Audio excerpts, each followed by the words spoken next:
सावर्डे पाटणकर सरपंच पदासाठी सुजाता भोसले रिंगणात, शक्ती प्रदर्शनासह अर्ज दाखल। राधानगरी तालुक्यातील सावर्डे पाटणकर ग्रामपंचायतीच्या सरपंच पदाच्या पोटनिवडणुकीत सुजाता संतोष भोसले यांनी आज शक्ती प्रदर्शन करत उमेदवारी अर्ज दाखल केला। सर्वपक्षीय पाठिंबा लाभत असल्याने विजय निश्चित असल्याचा विश्वास त्यांनी व्यक्त केला। तालुक्यातील 12 ग्रामपंचायतींच्या सरपंच पदासाठी तसेच 8 ग्रामपंचायतींच्या सदस्य पदासाठी पोटनिवडणूक प्रक्रिया सुरू आहे। 7 एप्रिल पासून अर्ज दाखल करण्यास सुरुवात झाली असून आज पंचायत समिती सभागृहात उमेदवार व कार्यकर्त्यांची मोठी गर्दी झाली होती। 3 वर्षांपूर्वी झालेल्या ग्रामपंचायत निवडणुकीमध्ये सावर्डे पाटणकर येथे ज्योतिर्लिंग ग्रामविकास आघाडीला सरपंच पदासह 8 सदस्य मिळवत स्पष्ट बहुमत मिळालं होतं। त्यावेळी सरपंच पदासाठी 2.5 वर्षांचा फॉर्म्युला ठरवण्यात आला होता। त्यानुसार रिक्त झालेल्या पदासाठीही पोटनिवडणूक होत आहे। ज्योतिर्लिंग ग्रामविकास आघाडीच्या उमेदवार सुजाता भोसले यांनी गावाच्या सर्वांगीण विकासासाठी प्राधान्याने काम करणार असल्याचं सांगितलं।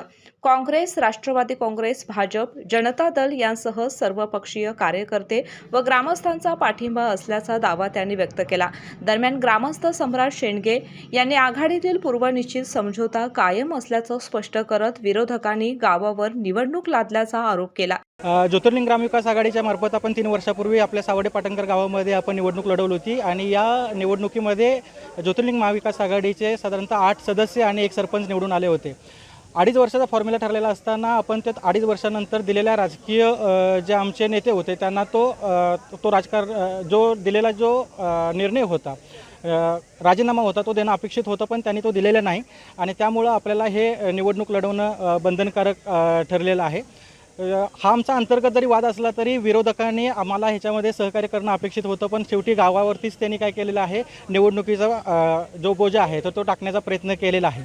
आणि निश्चितच बरेच आपले जे गटनेते आहेत, काँग्रेसचे जे गटनेते आहेत ते आमचे रणधीरदादा मोरे असतील, त्याच्यानंतर खोराटे साहेब असतील, त्याच्यानंतर केपी साहेब असतील, हे बरेच लोक जी राजकीय धुरंधर लोक जे आहेत तर ते हे आपल्या ग्रामविकास आघाडीच्या वतीनं आहेत, सपोर्टला आहेत आणि निश्चितच त्याच्यामध्ये आपला ह्या ग्रामविकास आघाडीच्या वतीनं जे आमच्या सुजाताताई आहेत, भोसलेताई, तर ह्या निश्चितच निवडून येतील असा विश्वास आणि ह्या जनतेचा आम्ही विकास जी कामं केलेली आहेत त्या जोरावरती आमचा विजय हा निश्चितच आहे।